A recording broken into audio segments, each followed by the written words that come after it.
glad to hear that, though. I'm glad to hear you and Brady got a cool little relationship building. It's not a relationship. Calm down. It is. It's Tom. We are. You and Cam are BFFs 4L, and he's coming on the week of Michigan Ohio State. All right. All right. Welcome back, guys, to another episode of Not Just Football with me, your host, Cam Heyward.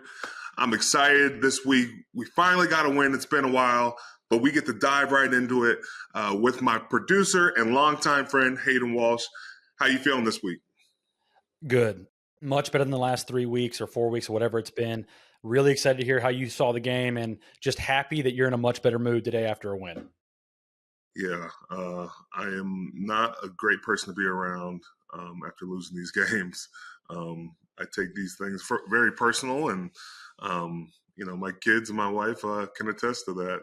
But what a great win! Playing against a really good opponent. Everybody knows Tom Brady, Mike Evans, Chris Godwin. Then on the other side, you got guys like Carlton Davis, Vita Vea, Devin White. They all are some true ballers out there. So, we had to battle. Was it an easy game? No, they weren't going to make it an easy game. Playing Tom Brady is never an easy game. But I thought we did some really good things on defense. In the red zone, I thought we stepped up, only surrendering one touchdown was huge in that game. And then on offense, I thought we did a really good job of, first and second down might have been great. But third down, third and longs, we were able to overcome that. George Pickens, Chase Claypool, some big catches, and then even my little brother got in the mix as well. So it was a good feeling to finally get that monkey off your back, and let's try to stack some wins now. Yeah, absolutely. And I think you're absolutely right. The third downs were a crucial part of the game. And Mitch Trubisky made a bunch of huge third down plays. How did you see that? A guy you had to feel good for, got benched earlier, but came back in and actually played a huge role in the win. Yeah, I think for Mitch, it was awesome seeing him bounce back from adversity. Nobody wants to get replaced. Nobody wants to be benched, but we have to wait our moments. And if we're ready for our moments, we can do some special things. Kenny getting hurt, Mitch stepping up in that moment, we needed somebody. And, you don't just vote a captain. You're not just voted a captain because you're the quarterback. It's because you know how to lead. And he did a great job on Sunday, extending some plays with his feet, with his mobility. And then, I think with that mobility, he was able to deliver some really good passes. The one that not everybody's talking about is the one to seal the game to Chase Claypool. Him scrambling out, Chase going one way, then coming back, the ball being on point, Chase staying in bounds. What a great play it was. And then we cannot forget this. This is the first wide receiver touchdown of the 2022 season for the Pittsburgh Steelers. A red zone pass from Mitch Trubisky to Chase Claypool. It was a rocket in there, but these guys finally connected. Hopefully we can get some more touchdowns for our wide receivers, but it's a good way to finally get in the touchdown. Happy for Claypool. He played great. And I also think that throw that you're talking about for the touchdown was a great throw by Mitch, and especially coming off the bench to be able to have the confidence to make that throw. Really happy for him. I think we have to talk about, though, the big longest play of the year, I believe, for the Steelers, 48-yard catch by Connor Heyward. He was dead at the 15. He should have gotten the end zone if we're being quite honest about it, but I'm happy for him, and he made a huge play in the game. He did make a huge play. I'm very proud of him for being ready to, step up in that moment. If you look at that play, there's a lot of things going on. We went hurry up and used pace to our advantage. And you see they were trying to switch personnels. With that, Vita Vea's running off the sideline, and he doesn't get off in time. So it becomes a broken play on their side because now we get a free play. And you even see one of their linebackers signaling for a timeout. But nobody looks for the linebacker to call it. Usually timeouts are either called from a quarterback's perspective or it's called from a coach's on the sideline. So nobody's really paying attention to the linebacker. and Connor just floats right behind him, is in the right, spot. But, I'm glad he caught the ball, but he's got to finish that. But I was very proud of him in that moment to make a big play like that. We're going to need some more going down. And, what a way to step up when Pat Fireman, was down with a concussion. It's about seizing those opportunities as a young guy and knowing they can count on you. So, hopefully this is just a building block in his career. Yeah, no, and as a whole, I thought he played pretty good. I mean, it was his first getting his real NFL action, and the moment didn't seem too big. He caught several passes, and he looks like he could maybe be a security blanket down the road, which is nice. Really happy for Connor, though, and happy for you guys. All right, so how'd the defense play? Break it down. I don't think they gave up too much rushing, so you should be a little happy about that. Yes. The goal going into this game was to not let Leonard Fournette go north to south. When he goes north to south, you see those plays where he's running over DBs full speed, and it does not look pretty. Like I said before, I thought the red zone defense was humongous. I thought we did a great job of, getting off the field on some third downs. Great pressure up the middle. Larry Ogunjobi played very well. Alex Highsmith had a sack. I thought there was good pressure up the middle, so he had to feel a little bit uncomfortable. I think our linebackers played very well. Spillane, Miles Jack, Devin Bush. Devin coming up with the PBU at the end. Miles Jack getting his fingers up just a little bit to tip the ball. So it sailed on one of the receivers in the red zone. Spillane, he had to play nickel in a couple defenses. We mixed it up. But I think a game ball definitely has to go out to our secondary, man. A lot of these guys, we were just getting to learn, Josh Jackson, Elijah Riley, and others. I just think James Pierre had to step up. Arthur Millette. Terrell Edmonds had a big boy game. I felt like he played downhill a lot of times, communicated on the back end. I just thought it was an overall good defensive effort. Was it perfect? No. But I thought to win a game like that and to only surrender one touchdown versus a really good quarterback and some really good wide receivers and a downhill running back, we did a pretty good job. The secondary was amazing. I mean, especially that's a tough task. Godwin's awesome. Evans is really good. And like you said, you mentioned early in the week, they give the ball to Fournette a lot too. So it's all, you got to come down with tackling intentions. Yes. Did I see you guys never brought more than 4 or 5 or something like that? Some crazy stat that broke a record for you guys, which I think that is a huge way how you beat Brady. How did you evaluate the pass rush? Obviously you said Highsmith every played well. Larry O was great. How happy are you with your play at the pass rush? I think you take it week by week. I thought it was better this week. Just trying to get better. Pass rush is something that's not just one time you hit home. It's multiple times, setting up moves, making sure if this move works, what can I do off of it? Having counters in store. All those play a big part. I thought there were some good instances right there, mixing it up, doing different things. But, you can't just get judged off of one game. We got to do it next week. We're playing a good offense in the Miami Dolphins, and I look forward to breaking down later. But I just thought the pass rush was very, very sound and solid, very educated rushes for the most part. And you have to have 4-man rushes to beat him. It's not blitzing most of the time.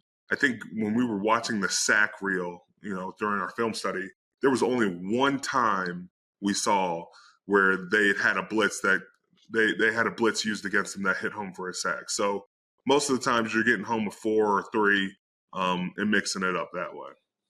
Yeah, no, great effort. Happy for you guys to bounce back from a tough one last week. I saw you and Brady chatting it up a little bit. How was that? And what was the conversation like? During the game or after the game? Thank you. Okay, so give during the game first, because it looked like you two were kind of having a fun moment there. There was a couple times. There was one time I saw him talking to the refs, and I went over and I said, "What's going on here?" And he said, "You're in the backfield too much. That's what's wrong." So then there was another time during the game. and I think this is where everybody saw the picture. We were able. They gave up the touchdown, but we didn't surrender the 2-point because of Devin Bush and the communication on the back end.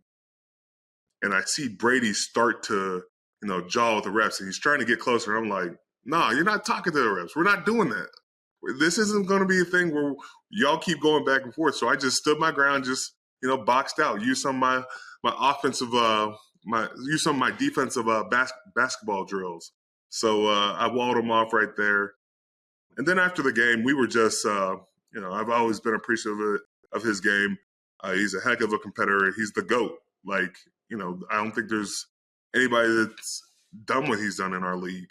And, I said good game, said I'm going to need a jersey. I don't like asking Michigan people for their jerseys. So, it was humbling, but I have a lot of respect for him. Well, and now you mentioned Michigan. Maybe he can come on Michigan Ohio State week. Tom, if you ever hear this, come on for that week. I do want to know though, did you see him yelling at his O-line during the game? I didn't see it during the game. I saw it after the game. I got to see a couple of videos. As a defensive lineman, you kind of like that. It tells you something's going right on your side for the most part. So, most of the time, if a quarterback's getting into his O-line, or the OC or the O-line coach is trying to regroup, we're doing something right. One thing I am curious about with him too: how much shit does he talk during the game? Oh man, I don't know. For as many times as we played him, it's not like we've talked a lot of junk. I try to stay pretty focused. I'll talk junk if you put me in that way, and you want to go down that road, but I'm not just going out of my way. Because we had so many different guys in. My main thing was I need to communicate as much as possible with the guys on our side. So I definitely think we stressed that this week. So there wasn't a lot of trash talking on our side. Yeah, I just know sometimes you've seen those videos where he's just going at it with the defender. I think Richard Sherman and him got into it once, and a couple of other guys. But yeah, glad to hear that though. I'm glad to hear you and Brady got a cool little relationship building. It's not a relationship. Calm down. It is. It's Tom. We are you and Cam are BFFs 4L, and he's coming on the week of Michigan Ohio State. All right. All right. All right. All right. I want to go a little Tomlin translator. We're going to put you on the spot here. Coach T following in his press conference this morning. I'll open up the questions, or maybe you want to talk to me about what Ryan Clark said this week. I mean, come on. When you got to answer questions from former players that are on ESPN, or on other networks, it's tough. You want to be responsible for the 53 men in that locker room and the practice squad and the organization.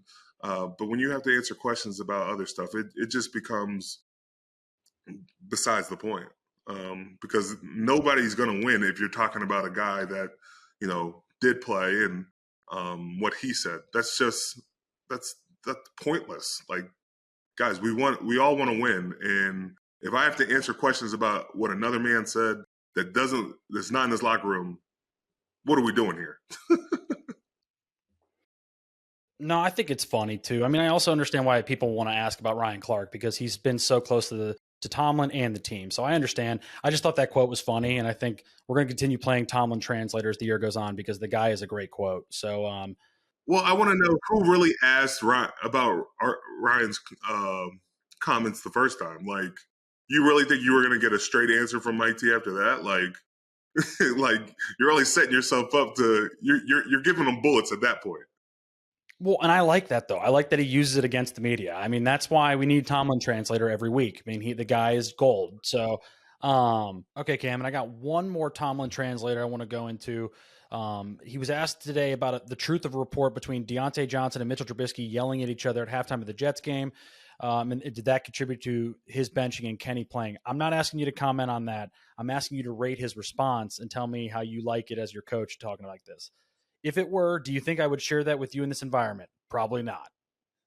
I think it was perfectly said like that. I think what's in our house is in our house. Not everybody needs to understand that.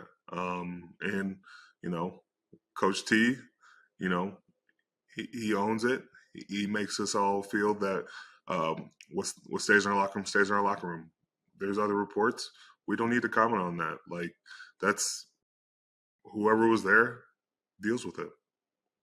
I also think it's crappy that after a win, y'all are talking about this stuff. Like, we should be Yeah, excited and celebrating the win. It's like, come on, man. Like, what the hell are we asking this question for? Man, we got bigger fish to fry right now. We're about to go down to the Miami Dolphins and play a team that, I think is third in passing. So we got our work cut out for us right there. We can't be just worried about he said, she said. This isn't what we're doing right now. Yeah, I know. I thought we would ask you one more Tomlin Translations, and we hope you stay tuned and continue to translate what he says for us. Oh, man. Hopefully I'm doing okay because Mike T be out there sometimes. Yeah. It's going to get tougher as the year goes on. You watch. Yeah. Hopefully it's not anything to deal with me because then I'm not going to know what the hell he's talking about. Man, now I'm hoping for a quote about you. A nice one, but a quote. I pray not. All right, people, we're brought to you by Caesars Sportsbook, the greatest sports betting app ever, and honestly, the only one you need. It's not just about the big bonuses and boosts and promos that you get. It's the fact that every time you bet, whether you win or lose, you're earning towards the types of perks only Caesars can offer. Free stays, concert tickets, bonuses, and more. That's because when you download the Caesars Sportsbook app, you become a Caesars Rewards member, and that means perks. Must be 21 or older to gamble. Gambling problem? Call or text 1-800-522-4700. Football season is here, and nothing beats your favorite team live. Not only does Vivid Seats have great NFL ticket prices, they are also the official ticketing partner of ESPN.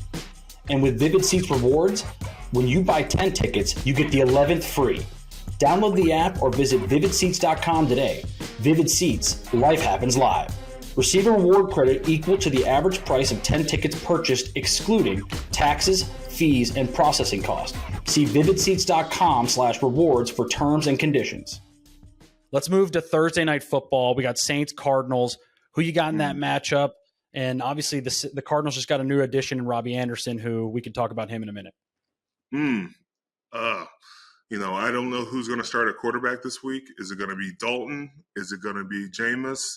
I love the New Orleans defense. I think they are very stout up front. Cam, Jordan, they've got some really good DBs as well.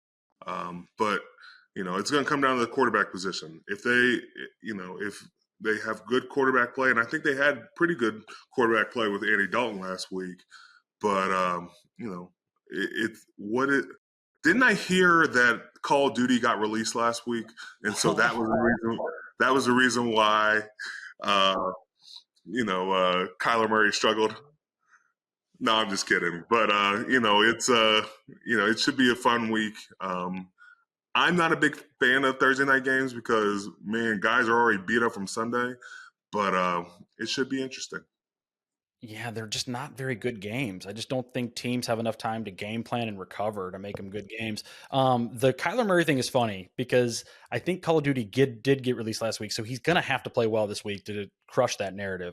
But Robbie Anderson, we didn't even talk about Hollywood Brown just got injured too. So and that led to the Robbie Anderson trading. But we'll see. Robbie Anderson can stretch the field, but I don't know what all transpired during the Carolina game to get traded like that. But man, when are they getting D-Hop back? I think it's this week. I think he's back this week. Back this week. That could change the game dramatically. Now you got Robbie Anderson and D-Hop. That's definitely on the up and up. So we'll see what happens. But man, Robbie Anderson going from Carolina to Arizona in about 2 days is, man, you couldn't have asked for anything like that. That was one of the fastest trades I've ever seen in NFL history. That dude was traded on like Sunday, it felt like. But, and it is going to be interesting to see him and Hopkins back. My question is, does Hopkins have some limitations, you think, because he's been suspended or because he's coming off suspension and hasn't played? I think he's been in the locker room. So I don't think there's going to be any limitations that way. Hopefully he's been around the guys and has got a chance to, communicate with the coaching staff before then. But we'll see. I think you think DeAndre Hopkins is going to have more of the playbook than Robbie Anderson. You're not going to overload Robbie Anderson the first week because you're still learning lingo and how we call plays and stuff. And, what's his name? Kingsbury. Yeah, I can't even say that. It's a mouthful. But, he's so in tune in calling the plays. And I heard he might give up play calling, but now you're bringing in a wide receiver who needs to learn the entire playbooks. That's not going to happen. So you're really going to rely on a guy like James Conner and then really rely on DeAndre Hopkins as well. If Connor's healthy, I don't think he played last week, so they're going to need him. One thing I do want to ask you, last thing on this Saints-Cardinals game, because you play the Saints, I think, in like 4 weeks, will you watch? I know you don't always watch. Will you watch this one, though? No. You're not going to watch it? Not going to watch it. I got to watch some Dolphins football. We got a Sunday night game, and my main focus is on the Dolphins right now. We'll get to the Saints when we get to the Saints. Well, I'm glad you mentioned the Dolphins. You expecting Tua to play? I know there's been reports he will. What are you expecting? I'm expecting him to play. I think he hasn't played since week 4. So, I think he's well rested, and hopefully he's well rested from the concussion. I think he's going in and thinking he's got to play. How different is it preparing for him or Teddy, or is it Skylar Thompson? I don't know if he's healthy. I'm not sure, but how different is it comparing for all 3 of them? Well, I think with Teddy, when we played Teddy last year, Teddy gets the ball very, very quick. And I think Tua lets, plays build up a little bit, use that Dolphin speed to their advantage. Tua can move around a little bit more. Teddy's taken on, a lot more wear and tear throughout the years, but Tua can move around through the pocket. Left-hander versus right-hander throwing is another thing. So when we rush, and a left-hander is throwing. So if you're turned like this, right, it's hard to even show you on screen, but the left side of our defense is now the blind side for the most part, because the way they throw the ball, and hopefully I'm saying this right, but if you were turned the right way, usually the right side would be, if you're a right-handed quarterback, the blind side is the right side of our defense. So that plays a big part. And we just have to be ready for QB mobility this week and big plays, because they have a lot of big plays. Tyreek Hill stretches that field better than anybody. And Mostert, number 31, the running back, he is one of the fastest running backs in our league. So we got to make sure we get after him. How much of a challenge is the speed with the 2 receivers, and then you add Mostert in there? We've talked so much about our secondary being beat up. Hopefully we get some guys back and they have rested hamstrings, because they're going to need them this week. Their speed is everything. To be able to stretch a defense like that, it paid a lot of dividends in KC. Being able to have Tyreek Hill, having Kelsey underneath and then Tyreek Hill deep was always a big thing for them. But now you look at it as, now you got Gesicki in the middle, and then you got a guy like Tyreek Hill really stretching it again. So it's going to, definitely stress us. So we got to make sure we run to the ball, take good angles. Even if you have those angles, you always don't get to them. Boy, and even Waddle. I mean, Waddle's extremely fast too. I mean, they are extremely fast on offense, and that's going to be a huge challenge. I was interested though. You said that with Tua and the defense having to kind of flip how they, the blind side, whatever. Mm-hmm. First off, how does that change the defense, the way you play? It doesn't change the way you play. It's just a matter of how you strip the ball. When we would play a right-handed quarterback as a right side defender, you're coming around, you're always coming around like this. But now that opportunity is really given to the left side of the defense. So we got to adjust to that a little bit. I think they're getting Armstead, their left tackle they signed from the New Orleans Saints back this week. So, they're going to have some really good pieces back to them this week. So we got to be on full tilt this week. I'm curious about this too. On average, how much tape do you think you watch in a given week? Oh, man. Are you talking including like with like the team and stuff? Because I'd say outside of the team, because obviously I think everybody knows you guys have group sessions and we understand that. What do those go a couple hours? I mean, but how much are you bringing it home? I mean, I've seen it. I know I've seen you on a before Sunday night game going over an iPad looking at tape. So I'm just curious, how much do you think you look at in your free time? Hour and a half a day. And just, whether it's watching the run plays throughout the week, watching the third down plays, first and second and long plays, third and manageable, third and long plays, sack reels, and then you start to break it down by different personnels. One running back, one tight end, two tight ends, one running back. That all comes into effect. That way you can play fast on Sunday. If you can understand tendencies, then you can play a lot faster and take some chances. I'm glad you said that. There was a play in the game I saw going around on Twitter where it looked like you stood up and you basically called what the play was. How quickly or how hard is it to find tendencies like that on an offensive lineman, or what did you see on that play? I forget what it was. What do you see though on offensive linemen that give you an idea of what's coming? I can't reveal all my Jedi mind tricks. You're gonna get me in trouble. Okay, I will. Sorry about that. I guess I didn't think that way. This is supposed to be a personal conversation. I forget it's being broadcast. I know, but I think you look at stances, you look at tendencies with different players in there. A lot of things is if people repeat plays they've had success for. How quick are you to react to it? How much, if they got a positive play on their first time they ran it, if they go back to it and they might show you a different look, how fast can you pick that up? I've always been fortunate to have really good coaches who've gave me really good game reports, and I study the mess out of those. I make sure that I take detailed notes. And so when I get those moments and I have a key, you're in trouble now. Yeah, well, that's good to know. One last thing on the Dolphin game. We've talked a bunch about this already this year. Sunday night, are you still concerned about the heat in Miami? I know it's October, but it's still hot. It's still hot. It's still swimsuit season in Miami. So, I'll just make sure I bring my swimsuit. I'm ready for it. It's Miami. You understand it's a different humidity there. You got to make sure, you're getting plenty of sleep. Make sure you're hydrating, because if you're not hydrating by now, you're already at a disadvantage by Friday and Saturday.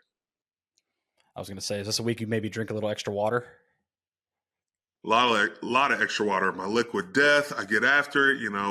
Nice. I love my water. But you got to make sure you stay hydrated, dude. Like, what was it? The Buffalo game. They lost almost all their offensive linemen when they went down to Miami. And then you watch Josh Allen just like, he's dapping up guys after the game, and he just looks physically exhausted. Miami's not an easy place to play. No, it's definitely an advantage for them. And I think Diggs actually left that game too. That game that's scary to play football in September in Miami.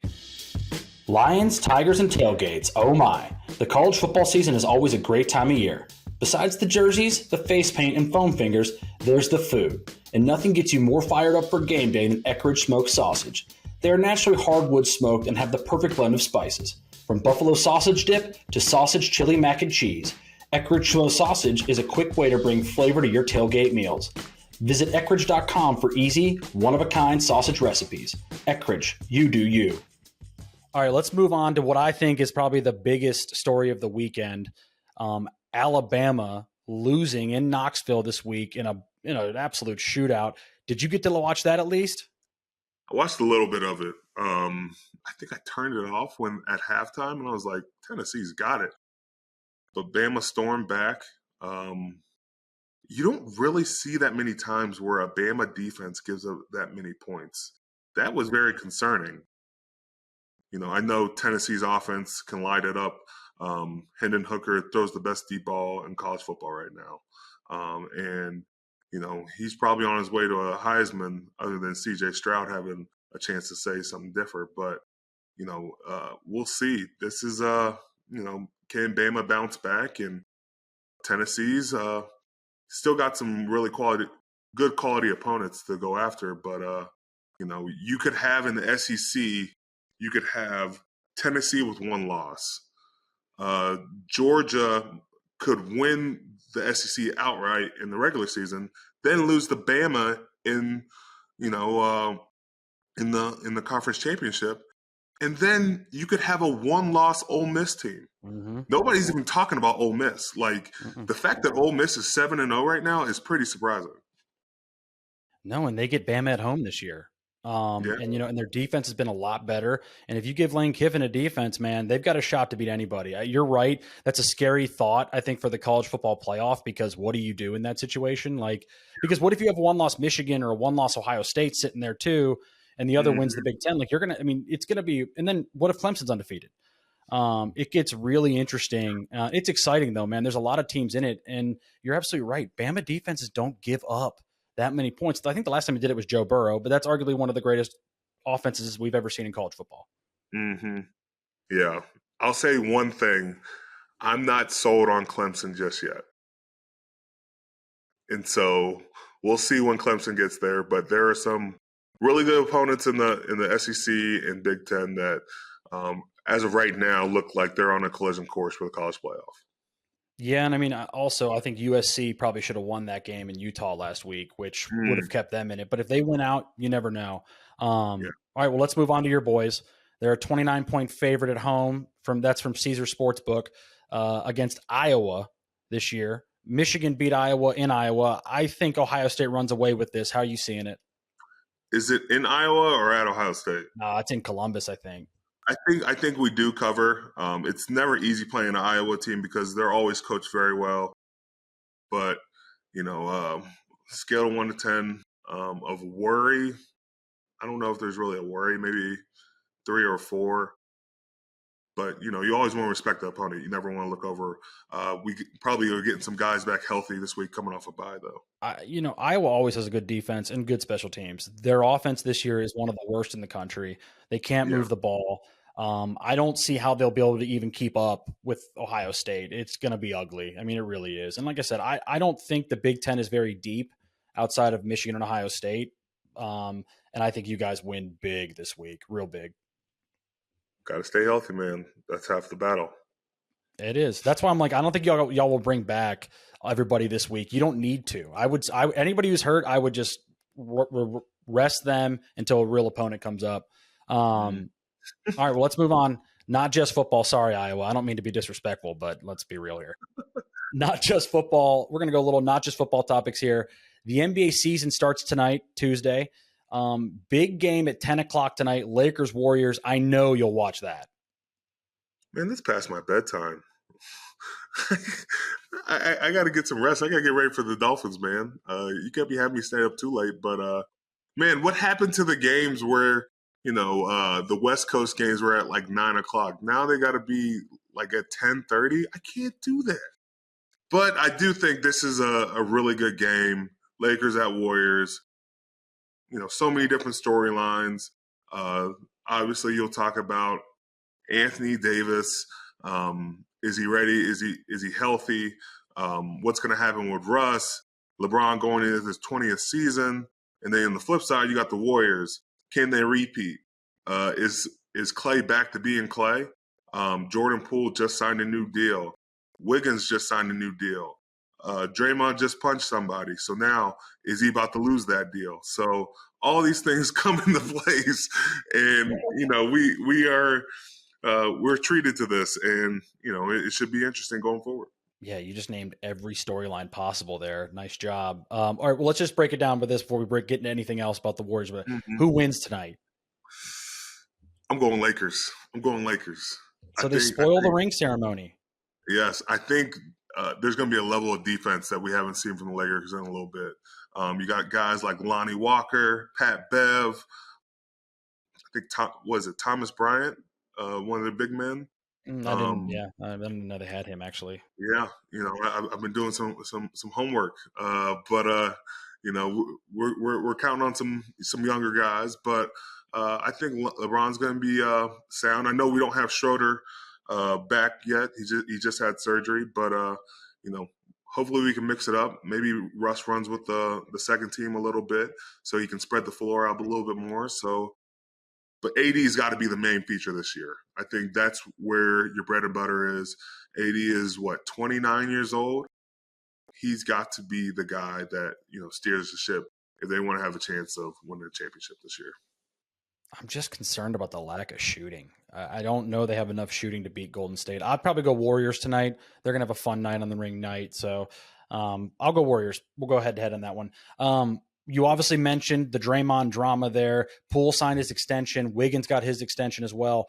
Do you think that means Draymond's days are numbered here in a couple of years with the Golden State Warriors? I think everybody likes to think like, oh, yeah, they signed these contracts, so now they can't pay anybody. Guys, they just went into the luxury tax. They obviously don't care if they keep spending money at this point. I think, they were saying it's something absurd that the Warriors are going to have to pay. But if you win another championship, you really going to let Draymond just leave? Like, I understand they just had a fight break out in their locker room. And that should be handled. And I think he's been very remorseful about it. I don't think he's running away from it. He made a mistake. Players make mistakes.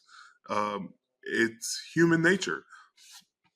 But if I'm winning, am I really going to mess up the formula? Am I going to go away from it? I think they find a way to get a deal if they need to, if they want to. But guys are getting paid. Draymond should get paid too. I just wonder if, let's say they don't start off well this year and people are worried that the locker room's in turmoil. Do you think anything happens then? Like a possible trade? With strong leadership, I don't think that happens. They're the type of team that can bounce back from anything. I think last year was a very good example of that. Draymond was out a little bit. Steph was out a little bit. And so with those two guys, you understood the importance of both. Steph is so important to the offense, but on the defensive side, I think Draymond, whether it's communication-wise or switching or, taking the assignment on, Draymond's just as responsible as anybody. And so having those two guys and understand that there could be a lull, you got to have leadership that stays in point and says, being together through those tough moments makes us a better team. No, and I definitely think, too, you kind of mentioned it. Draymond does the things that the Pooles and the Wiggins really can't do. You know what I mean? He does the dirty work, a great passer, and a really good defender, too. So you're right. Should be a fun one tonight, though, and I'm excited. I know you won't stay up for it, obviously, but I will. So I'll watch it and let you know how it goes. I'll tape it for you. yeah. I was just say, just get on like YouTube tomorrow and watch it, and then we can talk about it. All right. Let's end this on finals pick and MVP pick. Okay. Finals pick, I'm taking the Lakers. And MVP pick, I'm taking Ja Morant to be the MVP this year. Lakers over who? Lakers. Oh, man. Lakers over Celtics. I've been watching the Hulu documentary, and, man, I really like the Lakers Celtics rivalry. It would be a great one to get them back in the finals again. You watched the Lakers one on Hulu? Yes. What episode are you on? We're just getting in the Shaq and Kobe era. Okay. So it gets to me, and I think that's because that's when we grew up. That to me is when it got really good, and I really enjoyed it, and it only gets better after that. So have you watched Redeem Team yet? I have watched the Redeem Team. What'd you think of that? Good. Loved it. I have a newfound respect for Coach K. I was always a Duke fan, but for the way he molded all those different personalities and was able to be jovial and humorous about it, you can't say enough about what he did. It was really cool to see the Doug Collins story get played out. Man, I did not know that, and the heartbreak you would have to deal with that, and to see the other players just react to that and understand he's part of their history was pretty cool. I think Kobe, to me, in that once really stood out to being, the guy. I just think that it really showed Kobe set the tone for that team. And I think the story where they told where they all are coming back from the club and Kobe's getting ready to go down, and then that changed everybody's mindset. I think really I always thought Kobe was the man and loved him, but man, that one really stood out for me. I thought that was such a great documentary. Only an hour and a half though, so we didn't get like the normal ones where it's like 10 episodes, but definitely awesome. Yeah, what a great show, and it's a great week. I'm glad we got to go through all these different things. For me personally, I love getting on the show when we win. When we lose, it's a little bit tougher. But thank you guys for watching and listening to our show, Not Just Football. I'm your host, Cam Heyward. Hayden, hope you have fun today. Hopefully we can do this again with another win next week. Please. The wins are much more fun. So let's win next week and let's have a good weekend. Let's win. Stay tuned. See you later.